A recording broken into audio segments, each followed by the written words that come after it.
नमस्कार, कैसे हैं आप सब। आप सब ने देखा है कि कल हमने संविधान के भाग से रिलेटेड सीरीज की थी, बहुत सारे क्वेश्चंस किए थे जिसमें हमें बहुत सारे मैसेजेस आए कि भाग से रिलेटेड क्वेश्चन हमारे बहुत सारे क्लियर हो गए हैं। तो हमने सोचा कि क्यों ना एक नेक्स्ट सीरीज लाई जाए जो भारतीय संविधान की अनुसूचियां हैं उनसे रिलेटेड भी ऐसे ही कुछ एमसीक्यू के फॉर्म में क्वेश्चन करा के आपको सारी अनुसूचियां पढ़ा दी जाए। तो बस आज वही है, भारतीय संविधान की अनुसूची के बारे में हम सब पढ़ेंगे। और चैनल सब्सक्राइब नहीं किया है तो कर लीजिए, जिससे आपको नोटिफिकेशन मिल जाया करे जब भी हमारा नया वीडियो आए। चलिए पहला क्वेश्चन देखते हैं, भारतीय संविधान का की अनुसूचियों से संबंधित पहला क्वेश्चन। पहला क्वेश्चन पूछ रहा है कि भारतीय संविधान में, ये तो भाग से रिलेटेड हो गया, ये हमने कल किया, आज है अनुसूचियों से रिलेटेड। और मैंने आपको एक होमवर्क भी दिया था, अगर आपको याद हो तो मैंने आपको होमवर्क दिया था कि भारतीय संविधान का जो भाग 4A है वो किससे संबंधित बता, आप सबने बताया भी है, हमने डिस्कस भी किया था कल कि संविधान संशोधन किस भाग में है, आपातकालीन प्रावधान किसमें है। राइट आंसर था मौलिक कर्तव्य। तो भारतीय संविधान का जो भाग 4A है वो किससे रिलेट करता है, मौलिक कर्तव्य से। चलिए अनुसूचियों की ओर बढ़ते हैं। भारतीय संविधान की पहली अनुसूची में क्या उल्लिखित है, मतलब भारतीय संविधान की जो पहली अनुसूची है वो किस चीज से रिलेट करती है, ये पूछा गया। आपके सामने ऑप्शन है राज्यसभा के सदस्य, राज्य और संघ शासित प्रदेशों की सूची, राष्ट्रपति का वेतन, न्यायपालिका का वेतन। बताइए भारतीय संविधान की जो प्रथम अनुसूची है वो किस चीज से रिलेट करती है। भारतीय संविधान की जो प्रथम अनुसूची है वो राज्यों और संघ शासित प्रदेशों की सूचियों से संबंधित है। मतलब कि जो प्रथम अनुसूची है वो हमें भारत के राज्यों, केंद्र शासित प्रदेशों के नाम और सीमाओं का उल्लेख करती है, नाम और सीमाओं के बारे में बताती है। भारतीय राज्य क्षेत्र के अंतर्गत जितने भी राज्य आ रहे हैं, यूटीज मतलब केंद्र शासित प्रदेश, तो केंद्र शासित प्रदेश है उनके नाम के बारे में बताती है और उनकी सीमाओं का उल्लेख करती है। तो अगर कभी ये सवाल आए कि भारतीय संविधान की पहली अनुसूची किससे संबंधित है, तो वो राज्य और संघ शासित प्रदेशों की सूची से संबंधित है। और उस सूची में क्या क्या शामिल होता है, उस सूची में शामिल होता है राज्यों के नाम, केंद्र शासित प्रदेशों के नाम और उनकी सीमाएं, उनका वर्णन होता है। तो भारतीय संविधान की पहली अनुसूची में क्या है, भारतीय संविधान की पहली अनुसूची में भारतीय राज्यों, केंद्र शासित प्रदेशों के नाम और उनकी सीमाओं का उल्लेख है। ठीक है, चलिए अगला क्वेश्चन। अगला क्वेश्चन कह रहा है कि भारतीय संविधान की 8वीं अनुसूची में कितनी भाषाओं को मान्यता प्राप्त है। भारतीय संविधान की 8वीं अनुसूची में कितनी भाषाओं को मान्यता प्राप्त है, बताइए। ऑप्शन है 18, 20, 22, 24। बताइए भारतीय संविधान की जो 8वीं अनुसूची, पहली बात तो यहाँ पे ये क्लियर हो रहा है कि जो 8वीं अनुसूची है वो किस चीज से रिलेट करती है। भारतीय संविधान की जो 8वीं अनुसूची है वो भाषाओं से संबंधित। तो यहाँ पे यह आपका क्वेश्चन तैयार हो गया कि भारतीय संविधान की जो 8वीं अनुसूची है वो किससे रिलेट करती है, कि वो भाषाओं से संबंधित है। पहला क्वेश्चन। दूसरा जो इसने पूछा है कि कितनी भाषाओं को मान्यता प्राप्त है 8वीं अनुसूची के अंतर्गत, तो 8वीं अनुसूची के अंतर्गत 22 भाषाओं को मान्यता प्राप्त। कितनी भाषाओं को, 22 भाषाओं को। एक सवाल यहाँ ये भी उठता है कि जब हमारा कॉन्स्टिट्यूशन अडॉप्ट किया गया, अडॉप्ट कब किया गया, आप कमेंट करेंगे भारतीय संविधान कब अडॉप्ट किया गया था। जब हमारा भारतीय संविधान अडॉप्ट किया गया उस समय कितनी भाषाओं को मान्यता प्राप्त थी, बिल्कुल पूछ सकता है। जैसे संविधान की क्वेश्चन पूछ रहा है कि मूल संविधान में कितने मौलिक अधिकार थे, मूल संविधान में कितने आर्टिकल्स थे, मूल संविधान में कितने भाग थे, ऐसे क्वेश्चन भी पूछता है। ये भी पूछ सकता है जो मूल संविधान था उसमें कितनी भाषाओं को मान्यता प्राप्त थी, बताइए। मूल संविधान में कितनी भाषाओं को मान्यता प्राप्त थी। मूल संविधान में 14 भाषाओं को मान्यता प्राप्त। कितनी भाषाओं को, 14 भाषा। तो ये भी क्लियर हो गया आपको कि वो जो हमारा मूल संविधान था उसमें टोटल 14 जो भाषाएं थी उनको मान्यता प्राप्त थी। कितने कॉन्सेप्ट आपको पता चले, 3। पहला, भारतीय संविधान की 8वीं अनुसूची में क्या है, भाषाओं का वर्णन है। 8वीं अनुसूची में वर्तमान में कितनी भाषाएं हैं, 22 भाषाएं हैं। जब भारतीय संविधान अडॉप्ट किया गया था, यानी कि मूल संविधान में कितनी भारतीय भाषाओं को मान्यता प्राप्त थी? तो 14 भाषा को मान्यता प्राप्त थी। ये आपको क्लियर हो गया है। तो वर्तमान में कितनी भाषाएं हैं? 22 भाषाएं हैं। ठीक है, अब अगला क्वेश्चन देखते हैं। अगला क्वेश्चन हमसे पूछ रहा है कि भारतीय संविधान की चौथी अनुसूची में क्या है?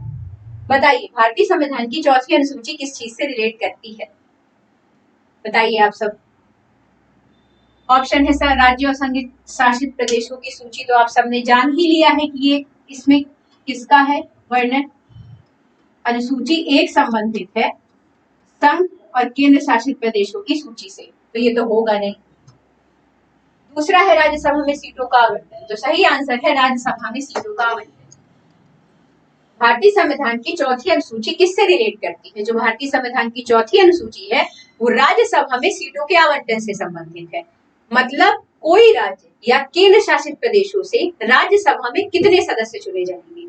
जैसे लोकसभा और राज्यसभा होती है, उसमें किसी भी राज्य से या किसी भी केंद्र शासित प्रदेश से कितने सदस्य चुने जाएंगे, वो होता है राज्यसभा में सीटों का आवंटन। जैसे मध्य प्रदेश है, तो मध्य प्रदेश में जो लोकसभा सीटों की संख्या है वो 29 और राज्यसभा सीटों की संख्या 11 है। इसका मतलब है कि जो 11 सदस्य हैं वो मध्य प्रदेश से राज्यसभा में चुने जाएंगे। तो राज्यसभा में सीटों का आवंटन का मतलब ये होता है कि किसी भी राज्य या केंद्र शासित प्रदेशों से राज्यसभा में टोटल कितने सदस्य जाएंगे, इसका मतलब होता है राज्यसभा में सीटों का आवंटन, जो किस अनुसूची में है? 4th schedule. किस अनुसूची में है? चौथी अनुसूची।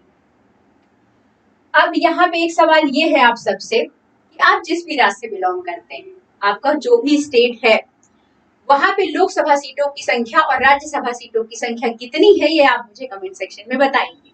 आप राजस्थान से हैं, बिहार से हैं, मध्य प्रदेश से हैं, झारखंड, उड़ीसा, जहां से भी, उत्तराखंड, जहां से भी आप बिलोंग करते हैं, हरियाणा, पंजाब, वहां की आप लोकसभा सीटों की संख्या बताएंगे और राज्यसभा सीटों की संख्या। तो आप सबको पता चल गया कि भारतीय संविधान की जो चौथी अनुसूची है वो राज्यसभा में सीटों के आवंटन से संबंधित है।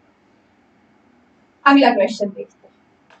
अगला क्वेश्चन है कि भारतीय संविधान की 5वीं अनुसूची किससे संबंधित है? जो भारतीय संविधान की 5वीं अनुसूची है वो किस चीज से रिलेट करती है? बताइए। 5th शेड्यूल किस चीज से रिलेट?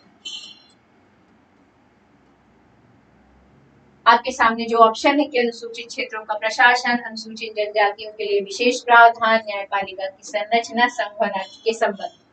बताइए राइट आंसर क्या होगा?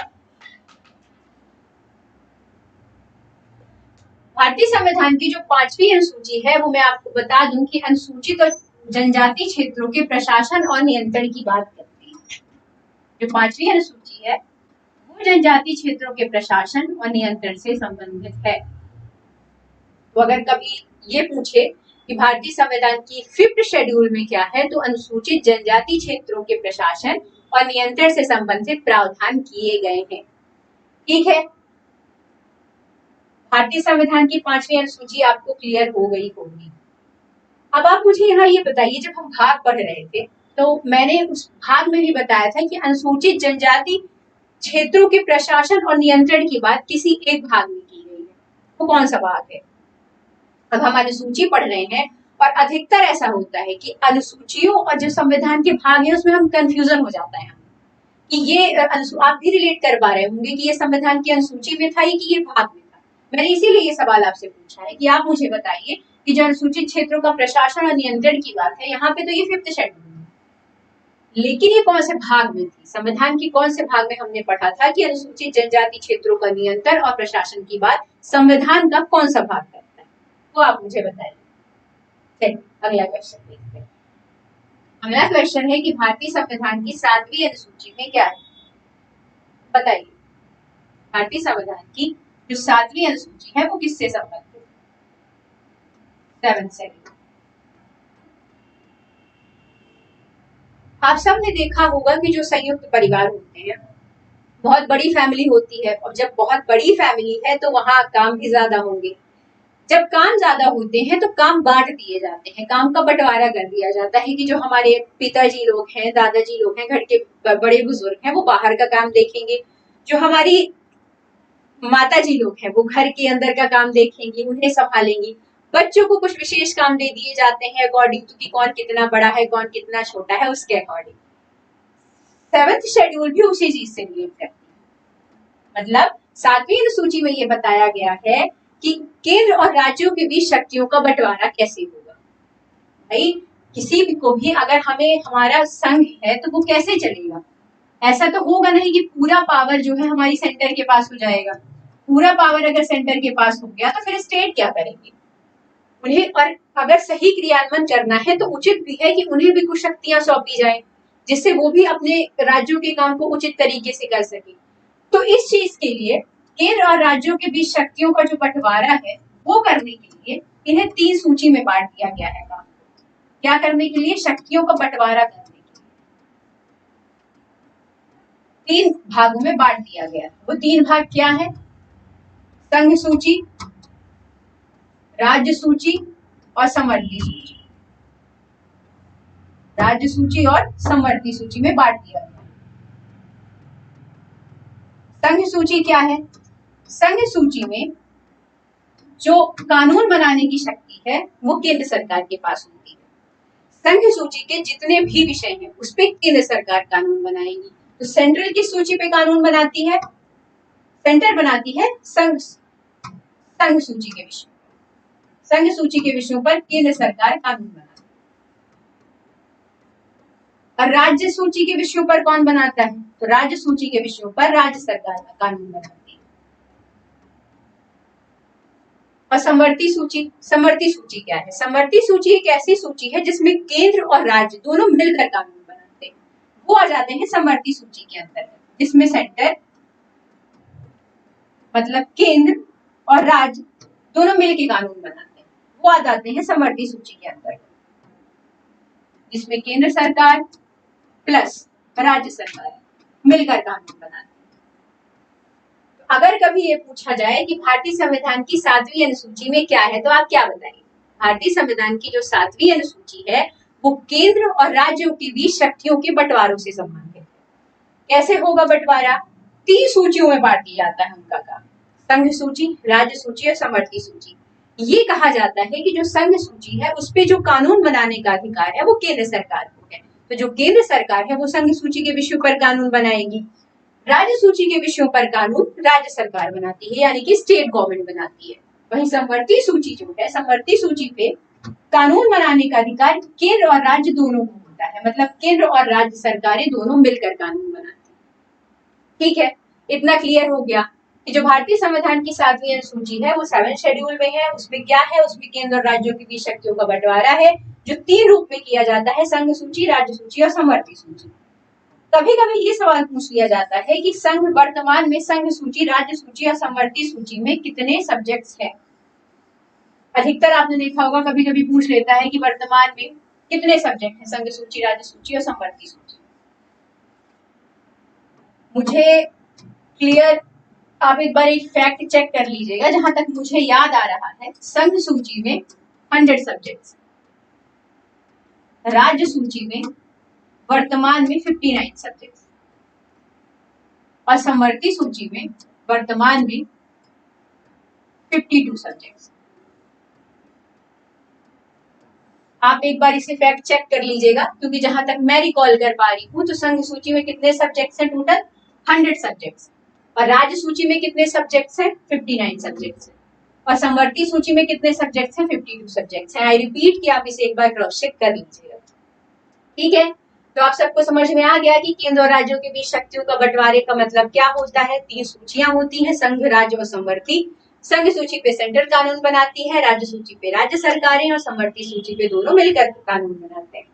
ठीक है, चलिए आगे बढ़ते हैं। अगला क्वेश्चन है, भारतीय संविधान की 10वीं अनुसूची किससे संबंधित है? भारतीय संविधान की जो 10वीं अनुसूची है वो किससे संबंधित है? बताइए।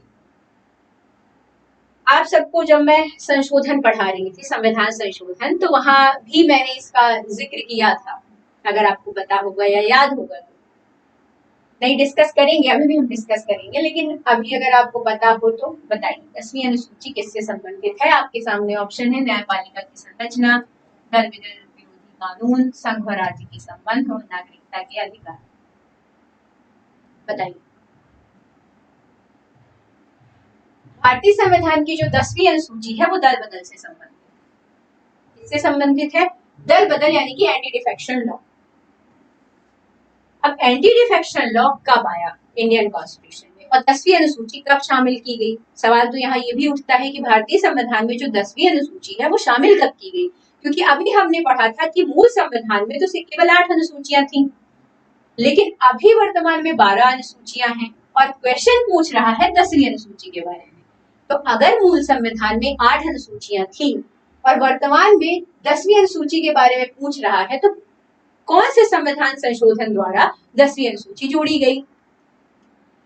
10वीं अनुसूची आई थी 52वें संविधान संशोधन,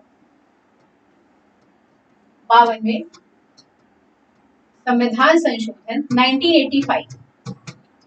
10वीं अनुसूची कब शामिल की गई? 10वीं अनुसूची शामिल की गई थी 52वें संविधान संशोधन 1985 द्वारा, जो किससे संबंधित थी? जो दल बदल से संबंधित थी, यानी कि एंटी डिफेक्शन लॉ से संबंधित। तो यहाँ पे आपको ये भी पता चल गया कि जो भारतीय संविधान की 10वीं अनुसूची है वो किससे संबंधित है? वो एंटी डिफेक्शन लॉ से संबंधित है, यानी कि दल बदल से संबंधित है। और 10वीं अनुसूची को भारतीय संविधान में शामिल कब किया गया? इसे 52वें संविधान संशोधन 1985 द्वारा इसे भारतीय संविधान में शामिल किया गया। तो कभी ये भी क्वेश्चन अगर आपसे पूछता है कि 52वें संविधान संशोधन 1985 द्वारा कौन सा एक नया कानून जोड़ा गया, तो बोलता है एंटी डिफेक्शन लॉ, वो आपको क्लियर हो जाएगा। ठीक है, चलिए अगला क्वेश्चन। अगला क्वेश्चन है भारतीय संविधान की तीसरी अनुसूची में क्या है? बताइए, भारतीय संविधान की तीसरी अनुसूची में क्या है? ऑप्शन है अधिकारियों के शपथ पत्र, न्यायपालिका की संरचना, नागरिकता के अधिकार और राज्य के नीति निर्देशक तत्व। बताइए, भारतीय संविधान की तीसरी अनुसूची किस चीज से रिलेट करती है? भारतीय संविधान की जो तीसरी अनुसूची है वो भारत के जो विभिन्न पदाधिकारी हैं, विभिन्न कॉन्स्टिट्यूशनल पद हैं, उनकी शपथ से संबंधित है। किससे संबंधित है? उनकी शपथ से संबंधित। क्या? भारतीय संविधान की तीसरी अनुसूची। तो अगर कभी ये पूछता है कि भारतीय संविधान की जो तीसरी अनुसूची है वो किससे संबंधित है, तो विभिन्न पदाधिकारियों की शपथ से संबंधित। यहाँ एक सबसे बड़ा सवाल ये भी कई लोग कहते हैं कि क्या राष्ट्रपति की शपथ भारतीय संविधान की तीसरी अनुसूची के अंतर्गत शामिल है या नहीं? इसका आंसर आप मुझे करेंगे कि भारतीय संविधान की तीसरी अनुसूची में राष्ट्रपति की शपथ शामिल है या नहीं। राष्ट्रपति की जो शपथ है वो भारतीय संविधान की तीसरी अनुसूची में शामिल है या नहीं? हाँ या ना? इसका आंसर आप सब मुझे कमेंट सेक्शन में बताएंगे। तो आपको पता चल गया कि भारतीय संविधान की तीसरी अनुसूची में क्या है? भारतीय संविधान की तीसरी अनुसूची में भारत के विभिन्न पदाधिकारियों की शपथ का उल्लेख है। ठीक है, चलिए अगला क्वेश्चन देखते हैं। अगला क्वेश्चन कह रहा है कि भारतीय संविधान की छठी अनुसूची किस राज्य में लागू नहीं होती है? तो पहले तो आपको ये पता होना चाहिए कि छठी अनुसूची में है क्या। छठी अनुसूची में क्या है? तो भारतीय संविधान की जो छठी अनुसूची है, जो हमारे नॉर्थ ईस्ट के राज्य, नॉर्थ ईस्ट मतलब पूर्वोत्तर राज्य, जैसे असम, मेघालय, मिजोरम, त्रिपुरा, जो हमारे नॉर्थ ईस्ट के राज्य हैं उनसे संबंधित। तो छठी अनुसूची का जो संबंध है वो नॉर्थ ईस्ट के राज्यों यानी कि पूर्वोत्तर राज्यों के प्रशासन से संबंधित है। तो अगर कभी ये क्वेश्चन आए कि छठी अनुसूची किस चीज से रिलेट करती है, तो ये जो हमारे नॉर्थ ईस्ट के पूर्वोत्तर राज्य हैं उनके प्रशासन से संबंधित है। लेकिन एक सवाल यहाँ ये भी आता है कि क्या जितने भी नॉर्थ ईस्ट के राज्य हैं क्या पूरे छठी अनुसूची के अंतर्गत आते हैं? भाई अगर पूर्वोत्तर राज्यों के, नॉर्थ ईस्ट राज्यों के प्रशासन की बात की गई है, तो क्या पूरे राज्य जो नॉर्थ ईस्ट के हैं वो सारे छठी अनुसूची के अंतर्गत आते हैं? तो आपका आंसर है नहीं। जो नॉर्थ ईस्ट के सारे राज्य हैं वो सारे छठी अनुसूची के अंतर्गत नहीं आते हैं। उन सारे राज्यों के प्रशासन की बात छठी अनुसूची में नहीं की गई है। तो किन राज्यों की बात की गई?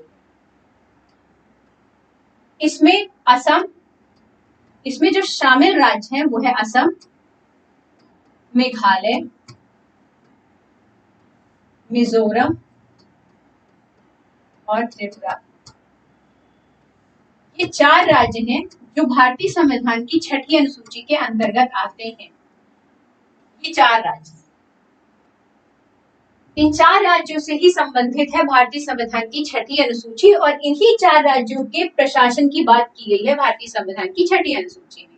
इसका एक कोड भी मैंने बनाया था या पढ़ा था कभी।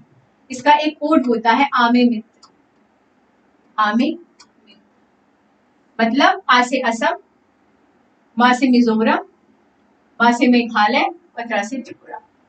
आमे मित्र ये राज्य हैं जो भारतीय संविधान की 6ठी अनुसूची के अंतर्गत प्रशासनिक क्षेत्रों में आते हैं। तो अगर कभी आपसे ये पूछा जाए कि भारतीय संविधान की 6ठी अनुसूची किस चीज से रिलेट करती है, तो भारतीय संविधान की 6ठी अनुसूची पूर्वोत्तर राज्यों के जनजातीय क्षेत्रों के प्रशासन की बात करती है। लेकिन अगर कभी किसी ने क्रॉस क्वेश्चन किया आपसे कि क्या नॉर्थ ईस्ट के सारे राज्य आते हैं 6ठी अनुसूची के अंतर्गत, तो आपको कहना है नहीं, सारे राज्य नहीं आते, 4 राज्य आते हैं, असम, मेघालय, मिजोरम और त्रिपुरा।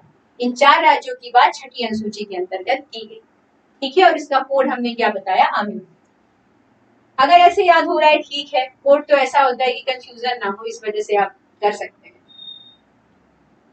अगला क्वेश्चन है कि भारतीय संविधान की 12वीं अनुसूची किससे संबंधित है, बताइए। 12वीं अनुसूची भारतीय संविधान की किससे संबंधित। इसके पहले ये भी जानना जरूरी है कि 11वीं अनुसूची किस चीज से रिलेट करती। जो पंचायतों का अधिकार है और प्राधिकार दायित्व है वो संविधान की 11वीं अनुसूची 11th शेड्यूल, और पंचायतों से ही संबंधित मैंने आपको बताया 73वां संविधान संशोधन 1992। पंचायतों से संबंधित कौन सा था, 73वां संविधान संशोधन 1992, और पंचायतों के अधिकारों से संबंधित 11th शेड्यूल। तो जो 11th शेड्यूल है वो किस चीज से रिलेट करती है, पंचायतों से। लेकिन क्वेश्चन पूछा गया है 12वीं अनुसूची के बारे में, तो 12वीं अनुसूची रिलेट करती है, बताइए 12वीं अनुसूची किससे होगी। अगर 11वीं अनुसूची पंचायती राज्य से है तो जो 12वीं अनुसूची है वो किससे रिलेट करेगी, बताइए। जो 12वीं अनुसूची है वो नगर पालिका के अधिकार, प्राधिकार, दायित्वों के बारे में बताती है, जो भारतीय संविधान में कब लाई गई, कब शामिल की गई। इसे शामिल किया गया 74वां संविधान संशोधन अधिनियम, 74वां संविधान संशोधन अधिनियम 1992, 74वां संविधान संशोधन अधिनियम 1992 द्वारा 12वीं अनुसूची को जोड़ा गया, जिसमें टोटल कितने सब्जेक्ट्स हैं, बताइए। नगर पालिका में कितने सब्जेक्ट्स, इसमें टोटल 18 सब्जेक्ट्स। कितने सब्जेक्ट्स हैं, 18 सब्जेक्ट्स। पंचायतों में कितने सब्जेक्ट्स थे, मैंने बताया था आपको पंचायतों में कितने टोटल सब्जेक्ट्स हैं, पंचायतों में टोटल 29 सब्जेक्ट्स थे। वही नगर पालिका में कितने सब्जेक्ट्स हैं, नगर पालिका में टोटल 18 सब्जेक्ट, 18 सब्जेक्ट। और 12वीं अनुसूची किस चीज से रिलेट करती है, तो 12वीं अनुसूची नगर पालिका से संबंधित है। तो आपको क्लियर हो गया कि भारतीय संविधान की 11वीं अनुसूची पंचायती राज से संबंधित है, जो 12वीं अनुसूची है वो नगर पालिका से संबंधित है। ये कब आई, तो ये 74वें संविधान संशोधन अधिनियम 1992 द्वारा शामिल की गई, जिसमें वर्तमान में 18 सब्जेक्ट्स। क्लियर, चलो आगे बढ़ते हैं। आशा करती हूँ समझ में आ रहा होगा आपको। एक ही एमसीक्यू से हम बहुत सारी चीजें एक साथ पढ़ पा रहे हैं, जिससे हमारे जो डाउट्स हैं वो भी क्लियर होते चल रहे हैं। कि हमारे बहुत सारे डाउट्स होते हैं कहाँ, या तो हम एक जगह बहुत सारी चीजें कर लेते हैं तो वहां पे हमारे सारे डाउट्स क्लियर हो जाते हैं। अगला क्वेश्चन कह रहा है कि भारतीय संविधान में वर्तमान में कितनी अनुसूचियां हैं। मैंने आपको बताया था कि जब हमारा मूल संविधान था उस समय कितनी अनुसूचियां थी। उस समय मूल संविधान में 8 अनुसूचियां, मूल संविधान में कितनी अनुसूचियां थी, 8 अनुसूचियां थी। 22 भाग थे, 395 अनुच्छेद थे, 395 आर्टिकल्स थे। लेकिन इसमें पूछा है कि वर्तमान में कितनी अनुसूचियां। तो भारतीय संविधान में वर्तमान में 12 अनुसूचियां। कितनी अनुसूचियां हैं वर्तमान में, 12 अनुसूचियां। कभी समय लगा जब हम संविधान संशोधनों पे विस्तृत क्लास लेंगे तो मैं आपको बताऊंगी कि जो 8 अनुसूचियां थी उसके बाद कौन कौन से संविधान संशोधन हुए हैं, जिसके बाद ये टोटल 12 अनुसूचियां शामिल की गई हैं। कई सारे संविधान संशोधन हुए, भूमि सुधार से संबंधित संशोधन जो अभी हमने पढ़ा, एंटी डिफेक्शन लॉ, 52वां संविधान संशोधन, उससे 10वीं अनुसूची आई। 73वें संविधान संशोधन से हमने 11वीं अनुसूची को शामिल किया। 74वें संविधान संशोधन अधिनियम 1992 द्वारा अभी हमने पढ़ा है कि हमने 12वीं अनुसूची शामिल की। तो बहुत सारे जब हम संविधान संशोधन पढ़ेंगे तो हम बताएंगे कि कैसे 8 अनुसूची से 12 अनुसूची तक का सफर हुआ। ठीक है, तो पूछा गया है कि भारतीय संविधान में वर्तमान में कितनी अनुसूचियां हैं, तो भारतीय संविधान में वर्तमान में 12 अनुसूचियां। क्लियर? चलिए आगे बढ़ते हैं। अगला क्वेश्चन है कि भारतीय संविधान की 8वीं अनुसूची में क्या शामिल है। भारतीय संविधान की जो 8वीं अनुसूची है वो किस चीज से रिलेटेड है? भारत के संविधान के भाग और अनुसूची में कुछ टॉपिक सिमिलर है। जैसे भारतीय संविधान का भाग जो 17 है वो राजभाषा से संबंधित है। भारतीय संविधान की जो भाग 8वीं अनुसूची है वो भारत की भाषाओं से संबंधित है। कई बार हमें कंफ्यूजन हो जाता है, जैसे हमसे किसी ने कहा कि भारतीय संविधान के किस भाग में भाषाओं का वर्णन है, तो हमें अनुसूची में कंफ्यूजन हो जाता है और भाग में। कभी कभी हम ये कह देते हैं कि 8वें भाग में, नहीं, 17वें भाग में भाषाओं का वर्णन है और यहाँ 8वीं अनुसूची में वर्णन है। तो ये कंफ्यूजन ना हो, इस वजह से मैंने आपको बताया कि जो 8वीं अनुसूची है वो भाषाओं की सूची से संबंधित है, लेकिन जो संविधान का भाग 17 है, जो संविधान का भाग 17 है वो संबंधित है राजभाषा से। वो किससे संबंधित है? राजभाषा से। यहाँ पे आपको बिल्कुल कंफ्यूज नहीं होना है।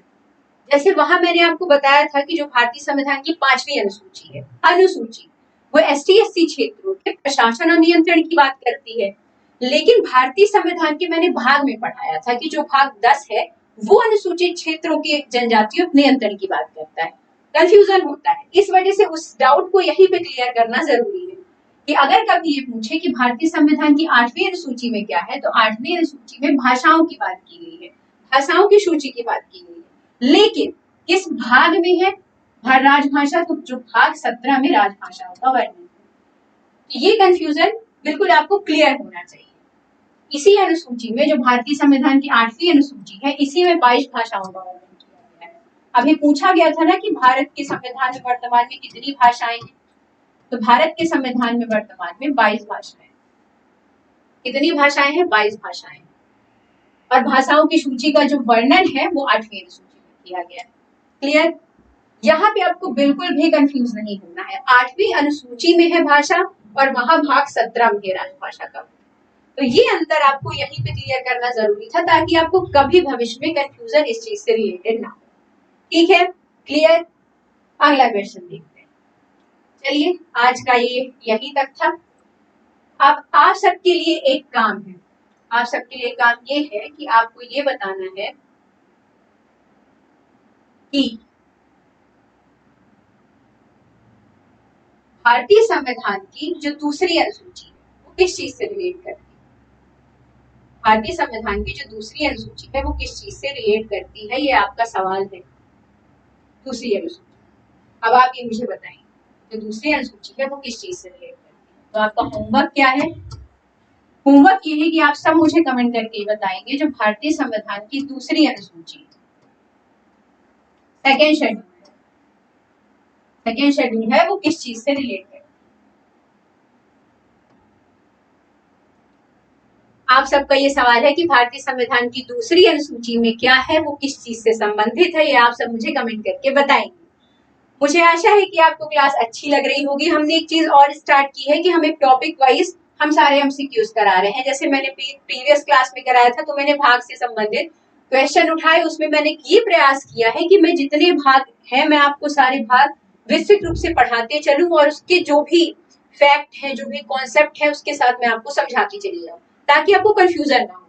ऐसे ही मैंने अनुसूची में किया, मैंने अनुसूची से संबंधित क्वेश्चंस उठाए, उसमें आपको जितनी भी अनुसूचियां थी उनसे रिलेटेड जो चीजें थी जहां पे आपको कंफ्यूजन भी हो सकता था भाग और अनुसूची में, मैंने वो भी क्लियर करने का प्रयास किया है। तो बस यही है। और आपका जो सवाल है वो है कि भारतीय संविधान की दूसरी अनुसूची में क्या है, तो आपको कमेंट करना है, लाइक करना है, और अगर वीडियोस अच्छी लग रही है तो बिल्कुल साथ बने रहिए, पढ़ते रहिए, यही आशा है। और सिलेक्शन तो होना ही है एक ना एक दिन, बस धैर्य रखना है, धैर्य नहीं खोना है, क्योंकि कोई भी जो बड़ी चीज मिलती है वो धीरे धीरे ही मिलती है, एक दिन में कोई सफल नहीं होता है। बस जरूरत होती है तो धैर्य की, धैर्य रखिए और अपने काम में लगे रहिए। अगर आप अपने काम में लगे हैं, आपको अच्छा लग रहा है, तो बिल्कुल आपको बिल्कुल सफल होना है, ये मान के चलिए।